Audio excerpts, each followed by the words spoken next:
Hello again, everyone, and for real this time, welcome back to Reddit Aliens. Obviously, I say it after the beginning of every video that we're grateful that you're here, but really, we truly are. Obviously, last night, if you were around, we were compromised and were hacked. Our channel runners got right on top of it and worked with YouTube quickly to retrieve the channel and save all the videos that I love and have worked on, and many of you have enjoyed throughout the two and a half years I've been doing this. So kick back, relax, and enjoy our channel. Resubscribe if you happen to unsubscribe by accident. I did too at first. I was like, I'm not subscribed to Tesla USA, but we're back. So thank you so much. And we're on it. You guys are great. Thanks for reaching out to me on all different platforms, and be excellent. See you guys soon. Good topic for you today. Let's do it. What's the scariest thing that's ever happened to you during broad daylight?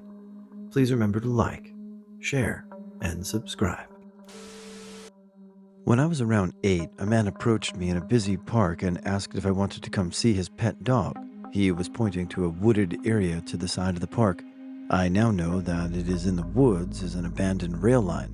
Luckily, I had enough common sense to say no and run to an adult. I shudder to think what could have happened now. Got harassed by a grown man when I was 13. My local Walmart used to have a McDonald's, and my mom let me borrow her debit card to go and get a snack. I ordered and paid. This man, probably 40s, came up to the counter, smiled at me. I sort of ignored him. I had my mom's debit card in my hand and my hand resting on the counter. Her debit card had her photo on the back of it. He reached over and rotated my wrist and said, "You look a lot younger in real life than in your photo." I didn't know what to do, so I stared at him and he chuckled at me, all the time holding me by the wrist. He grinned at me and said, "What? Do you want to talk? You just want to eat? You like burgers? Do you like beef, baby?" Again, I was so scared I couldn't move, I couldn't react. He was holding me by the wrist, so I just stared at him. He kept smirking and chuckling at me. Then his friend came over and joined him, asked what he was doing. Guy 1 says, "Trying to have a conversation with my young friend here, but she doesn't seem very interested." Guy 2 looked at me, looked at his friend holding me by the wrist, and he laughed. Said I obviously had good taste to ignore his friend. The whole time this is happening, we're standing at the counter of this McDonald's and no one even noticed. Not one person saw a scared preteen girl being literally clutched by a grown man, kept in place by 2. Finally, my order was placed on the counter and I took the bag. The first man still hadn't let go of me. I told him, "My mom is waiting. I have to go now." And he tightened his grip. I was looking around, trying to find a way to be helped. I had lost my voice. I couldn't speak. I was so scared. And then I saw my mom through the crowd and called out for her. Guy 1 let go of me at once, and her and her friends walked off. I ran to my mom. I didn't tell her what happened. I never have. I don't know why. So when I was 12, me and my friends thought it would be epic to climb up the side of a stopped train and go on the top. Once we got up there, we gazed amongst the clouds, stared onto the cityscapes. It felt so high up. Our hearts raced as we jumped over the 4-foot gaps in between train carts. We were high on life. My friends were in front of me, jumping between carts, and suddenly, as I was in midair, the train jolted forward, causing me to miss my jump and come crashing down, tumbling in between the train carts. I don't remember much about the fall. All I do remember was that I smashed my head against something, and then I woke up moments later confused and in so much pain. So there I was, massive headache, confused as hell, under a slow but moving train, the underbelly of the train just scraping against my back. I start to crawl my way out from the first space of the 2 carts, but I realize I don't have time. So I lay there contemplating whether I can crawl in between the wheels of the length of the cart.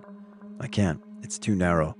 So I wait for the second space in between the next 2 carts for what felt like a lifetime. My heart was racing so fast. I was feeling lightheaded. I was in shock. As it approaches, I start crawling. At this point, the train is picking up speed, so either I go now or I stay and pray to God nothing catches onto me and rips me to shreds. The opening approaches and I crawl over the rails. As I stumble over the rails, I see the massive train wheels inches away from my legs. I made it out just barely. so close that the wheel caught my shoe and tore it up, but it wasn't over. After getting out from under the train, I take a deep breath of relief and stare up at the sky, thinking, holy F, I almost died. Then I hear a loud horn, flip over, and look to my right. There was another oncoming train. There was another set of tracks.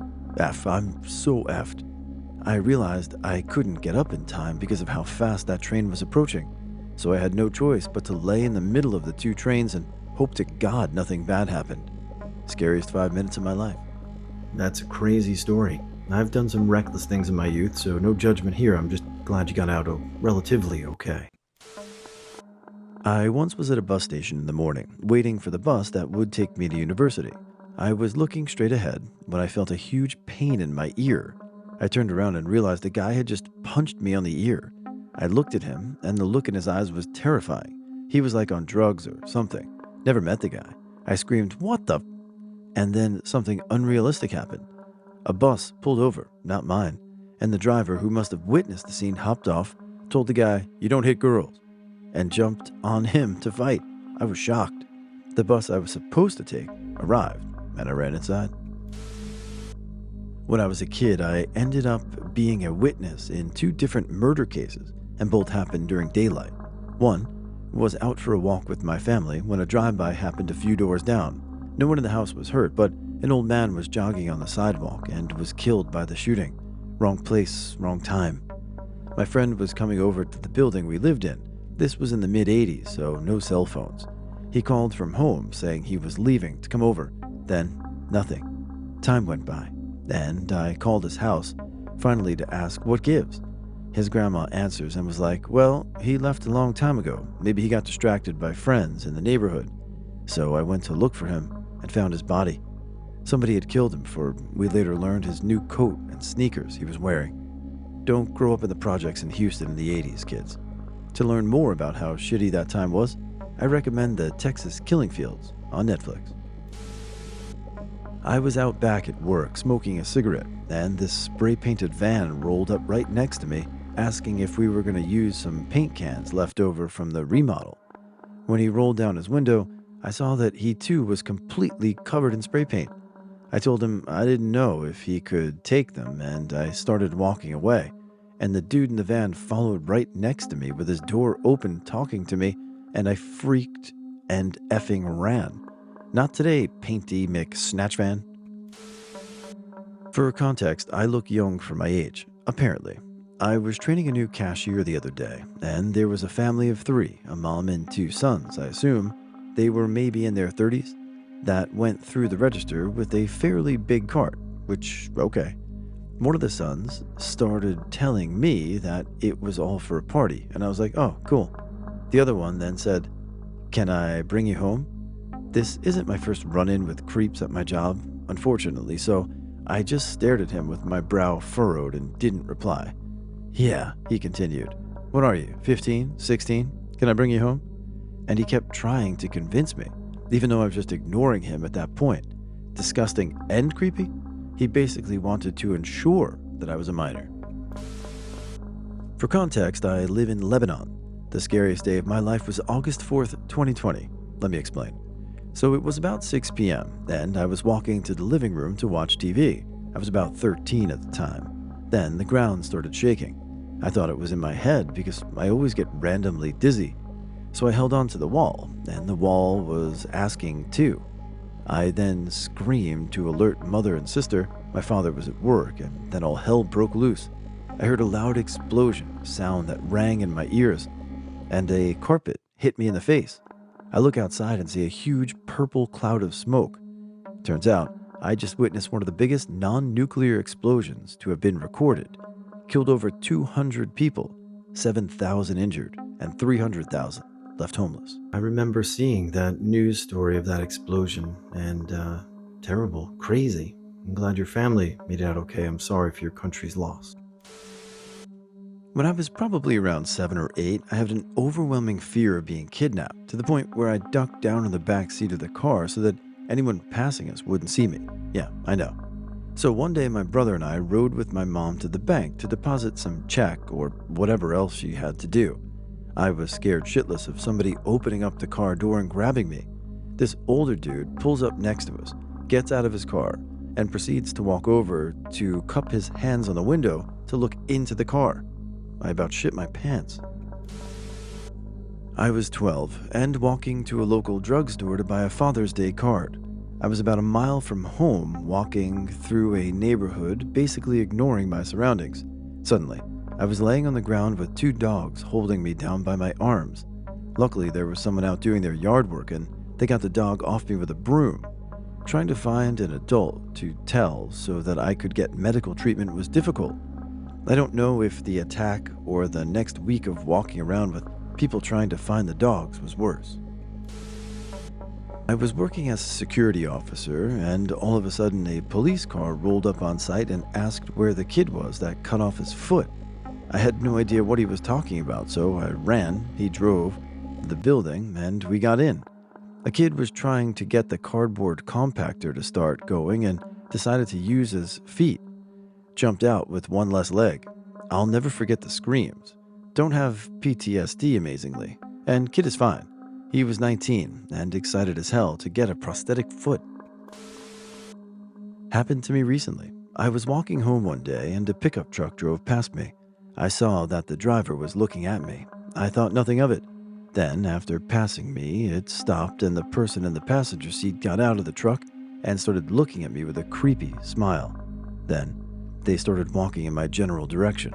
Needless to say, I started walking faster until I rounded a corner and they were out of sight. Not anything too spectacular, but I was definitely concerned for my safety. I was caught in the middle of a shootout of two rival drug gangs. Trying to escape the crossfire, I ran to the other side of the street when all of a sudden a guy with a walkie-talkie and a revolver comes out of an alley and points the gun at me. I will never forget that feeling of looking at the gun and being absolutely sure that I was going to die. It's a sensation that's not easy to describe. I couldn't move at all. And to this day, every time I have a effed up nightmare, it's that sensation that I feel.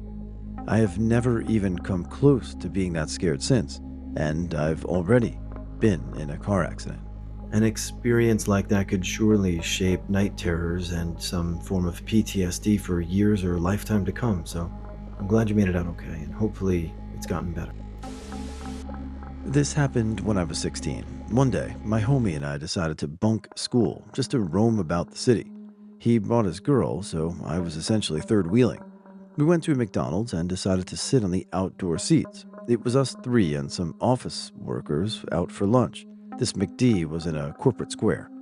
While having our lunch, my eyes caught something in the near distance. There were two girls arguing with one guy. They looked to be young and were most likely college students. Then, the guy and one girl started quarreling with the other girl. I didn't pay too much attention, as I thought they were probably just fighting over a love triangle sort of thing or whatever. Suddenly, the guy and girl started shouting at the girl. It wasn't too loud, but it was enough to make me have an idea what was happening. Other people could hear it too, but were trying to ignore the commotion. Then, the guy kinda started ganging up on the girl, like coming up to her face in a very dominant position, while the girl walked a few steps back and was in a submissive pose. All of a sudden, the guy grabbed the girl and violently shrugged her 3 or 4 times before pushing her to the ground. She fell really hard on her butt. She burst into tears, and the guy raised his hands to hit her face. Something changed inside me that moment. I stood up and screamed at the top of my lungs, "Oi, what are you doing?" Everyone just froze for a second. My friends, the people sitting among us, and the guy and girls. The guy stopped and asked me to mind my own business. I started shouting, "Don't do it." He kept repeating his phrase, while his girl dragged him with her, and they left. I could hear the cries of the other girls from afar too, so I went to her, along with my friend and another office guy and girl. I asked if she's okay. I'll never forget her face of fear, pain, and desperation. We helped her up and asked if she is hurting anywhere. We offered to call the police, but she said that she'd rather not continue this any further. She thanked me for the help and quickly left while limping away. I felt really bad, but it's what she wanted. I was a very shy person back then, but seeing that incident filled me with courage and angered me enough to stand up for the girl. I was really disappointed that day. While we were going back to the seats, everybody saw what was happening to the girl. They knew it was something wrong, but chose not to act upon it. It only took an angry high schooler shouting to put an end to the girl's suffering. It takes so less to stop something so bad, yet people choose not to do it, either out of fear or ignorance. I half-heartedly finished my burger, then excused my friends and left for home. I couldn't stop thinking about the girl. It had an impact on me like nothing else. Eventually, I became normal back again, but that incident really impacted the way I started looking at life. It helped me in becoming less submissive and more active in the way I carried myself. TL, DR. I saw a couple physically abusing a girl in broad daylight. I screamed at them to put an end to it.